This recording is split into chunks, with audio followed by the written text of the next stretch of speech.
Om Vigneshwaraya Namaga Shri Gurubhyo Namaga.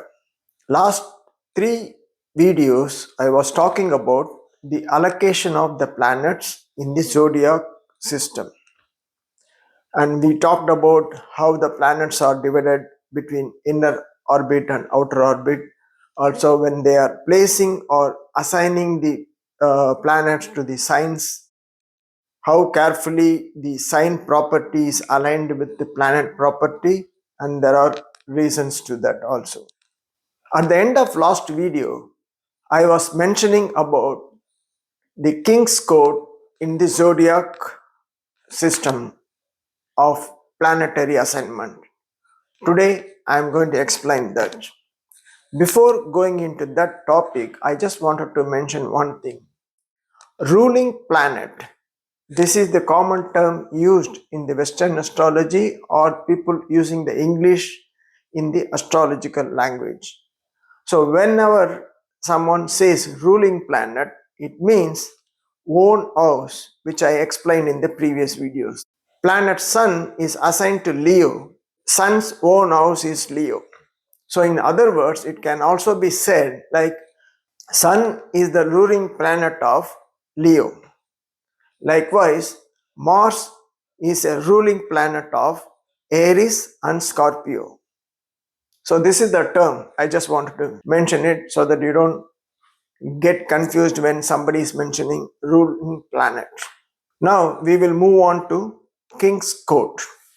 In the King Court, that is olden days in the palace, the King's Court, King will be present, Queen will be there, Princess, Prince, Ministers, Council of Ministers, performers, artists, poets, painters, warlords, commanders, spies, spiritual gurus, and knowledge gurus who are going to teach and advise the king, and also the escorts, security guards. So this is the king's court. How this is designed, I'm going to explain.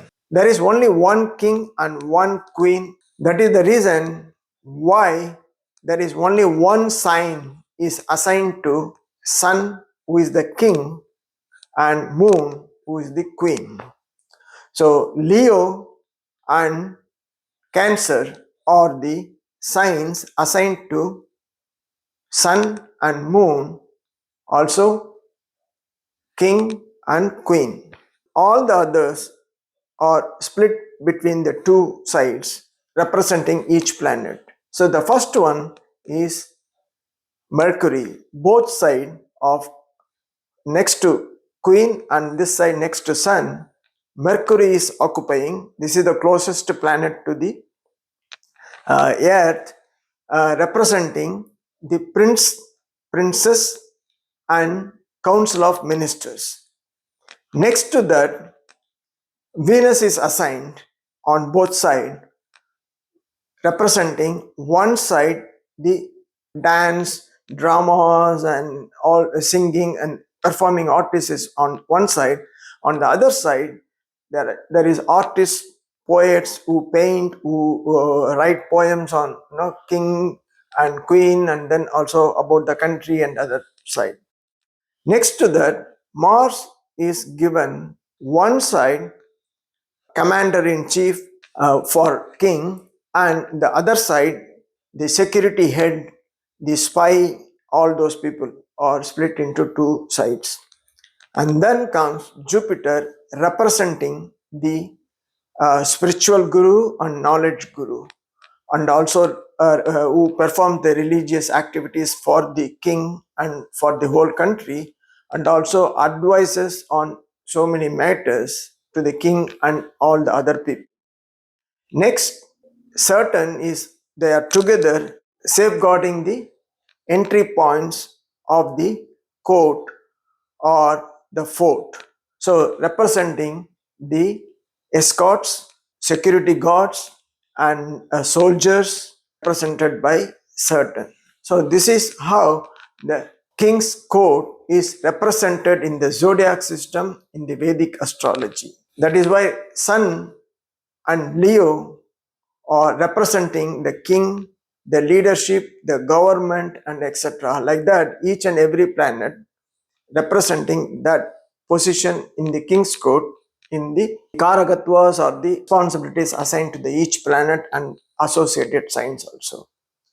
This is an interesting way to look at the zodiac signs, and then easy to remember the planets and then signs. So whenever we are interpreting the horoscopes or natal chart, this will come in handy to interpret and then decode the natal chart and horoscope. Hope you enjoyed this one. There are few more things related to planets to be explained that we will be seeing in the future.